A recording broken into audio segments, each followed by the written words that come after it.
the stuntmen around here are the great crew behind what we do at Infowars.com. Don't forget, it's not just me. It's our board ops, our directors, our IT people, the webmasters, the people in customer service, the folks shipping the books and videos and T-shirts out from the Infowars.com store. And it's all of you. We appreciate the team. We're about to go to Dr. Sherry Tenpenny. I want to give her the latest info. I know she's been watching the news and researching herself and been in Mexico reporting for us since Monday, now back in the United States. But I want to give everybody the latest news and information. Now, 2 days ago, I told you that when they said we're at level 4, we're really at level 5 was the intel I had. Then they announced yesterday, hey, we've really been at level 5. And under level 5, they can do quarantines, mass arrest, forced inoculations. That's in the CDC mandates that we've posted at Infowars.com and PrisonPlanet.com, the United Nations documents. And I have all of those right here in front of me. And I'll be going over those with Dr. Sherry Tenpenny in a moment. The World Health Organization checklist for influenza pandemic preparedness planning, epidemic alert and response. They're in control of the United States. Reuters reports the WHO, World Health Organization, and the UN is directing everything. It talks about forced inoculation, roundups, quarantines, and that'll be implemented under level 5. Now, I was already getting from my sources inside FEMA and other places, but they wouldn't give me documentation because they said that the computers were being tracked and monitored. I was told that we were going to level 6 yesterday morning, and then they announced level 5, and I said on air, they say we're at 5, we're really at 6. Then I was contacted by a school administrator at the AISD, Austin Independent School District, here in town. And we wrote an article about it. I wanted Paul to do one last night, but he was exhausted at 8 o'clock at night because that's 2 in the morning England time. He went to bed. Kurt Nemo couldn't write a story because InfoWars was hacked repeatedly and brought down, so he couldn't get into it to upload from New Mexico, where he lives, unfortunately, near the border. And so we didn't get it up till this morning. And the headline is, and this headline does not do it justice, Paul. I'm not knocking you, but we need to really point out how dire things are. You know, the media is fear-mongering and then saying everything's fine as a psych warfare op. We need to show what's really going on here and explain to people. Texas doctor claims swine flu cases far worse than reported. We need to add, says that feds have stated they're at level 6. Level 6. The country is under level 6. Now, I'm telling you we're under level 6.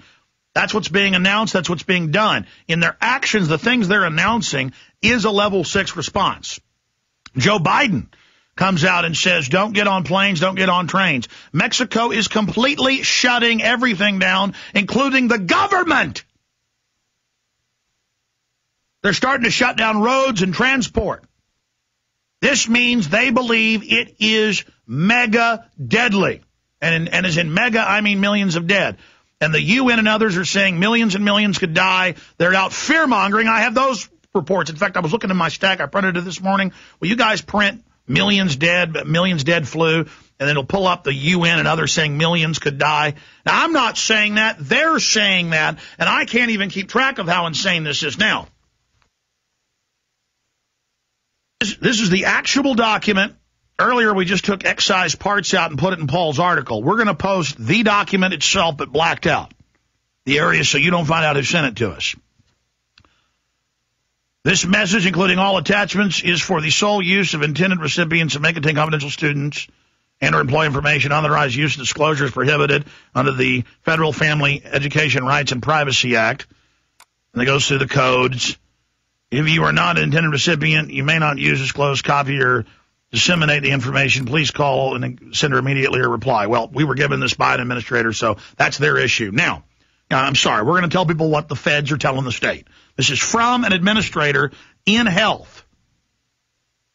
That's all I can say, and I'm going to leave it there. I'm not going to say whether it's a middle school, an elementary, or high school.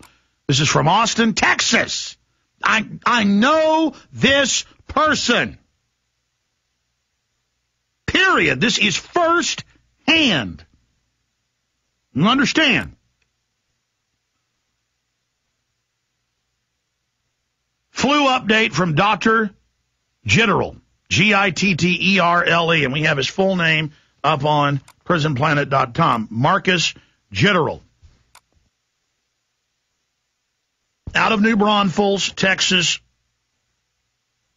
And Paul put in here to his patients, I told Paul to correct that, and I'm not bashing anybody, it's crazy up here. This was an internal thing to school administrators, okay? He's working with the school. That's the school district where they've shut down the schools where they have the first cases in Texas. Okay, reported Saturday. After I returned from the public health meeting yesterday with community leaders and school officials in Comal County, Heather suggested I send an update to everyone because what we are hearing privately from the CDC and health department is so different from what you're hearing in the media. Some of you know, so some of you, or maybe all of you, but I will just list the facts that I know. The virus is infectious for about 2 days prior to symptoms onset. The virus sheds more than 7 days after symptom onset, possibly as long as 9 days. That's a total of 11 days.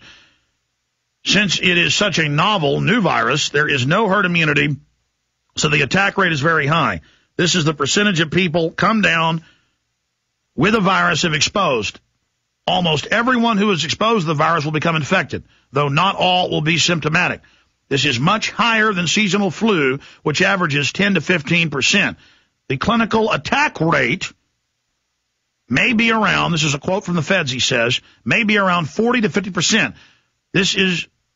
That is the number of people who show symptoms. This is a huge number. It is hard to convey the seriousness of this. The virulence or deadliness of the virus is as bad here as in Mexico. Now, that's the question we've always been needing the answer. Is it race-specific? Is it chemical-specific because of the toxic waste and the people being run down in Mexico, the poor? One of the biggest and poorest cities in the world. Reportedly the biggest and poorest. Okay, now, and I'm getting this from other doctors and other people, okay? You understand this is being confirmed right now. The virulence, deadliness of the virus is bad. Is as bad as here in Mexico. The virulence and deadliness of the virus is as bad here as in Mexico, and there are folks on ventilators here in the U.S. right now. This has not been in the media, but a 23-month-old, see, this was Tuesday night, and then he died the next morning. So this went out Tuesday night. I got this yesterday. See, this is confirmed, time-stamped. He knew about this from the feds before. He's in New Braunfels, south of Austin. He knows about the baby beforehand. But a 23-month-old near here is fighting for his life, and a pregnant woman just south of San Antonio is fighting for her life. In Mexico, these folks might have died already, but here in the U.S., folks are getting Tamiflu and Resolene quickly and have ready access to ventilators. We just got a secret Pentagon document confirmed that says the Tamiflu, the military is admitting, doesn't help the troops, by the way. What this means is that within a couple of weeks, regional hospitals will likely become overwhelmed. Did you hear that? Some of the kids with positive cases in Comal County had more than 70 contacts before diagnosis. That means they're saying 35 of them will get it. There are 10 to 25 times more actual cases, not possible cases, actual. Do you hear that? Than what is being reported in the media. This is 2 days ago. The way they fudge on reporting this is that it takes 3 days to get the confirmatory nod from the CDC to give viral culture. But based on epidemiological grounds, we know that there are more than 10 cases for each confirmed case right now. Now, here's the key. During the night, we crossed the threshold. This is 30-plus hours ago. I don't know how many hours ago is 10 o'clock Tuesday night. How many hours is that? More than 36. During the night, we crossed the threshold for the definition of the World Health Organization Phase 6 global pandemic. This has not happened in any of our lifetimes so far. We are in uncharted territory. They've now announced it's a global pandemic, by the way. I expect President Obama will declare emergency sometime in the next 72 to 96 hours. This may not happen, but if it does, I will be surprised if it doesn't. When this happens, all public gatherings will be canceled for 10 days. I suggest all of us avoid public gatherings. Outdoor activities are not as likely to lead to infection.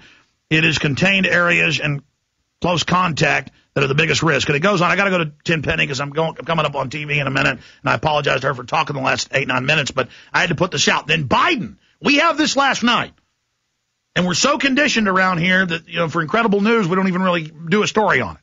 There's no sleeping anymore for my crew. This is what everything we've been working towards to fight. It's now coming to a head. Everywhere the whole world's listening to us, literally tens of millions right now. We are exploding right now. We are fighting the enemy. We are engaging the enemy. We are in the X-Wings, in the trenches, on the Death Star's butt right now. We are on their tail. And this is life and death. We have got to get the maximum effort, and everybody has got to mirror all the stories at Infowars.com and PrisonPlanet.com, because we are under unbelievable attacks confirmed right now to shut us down.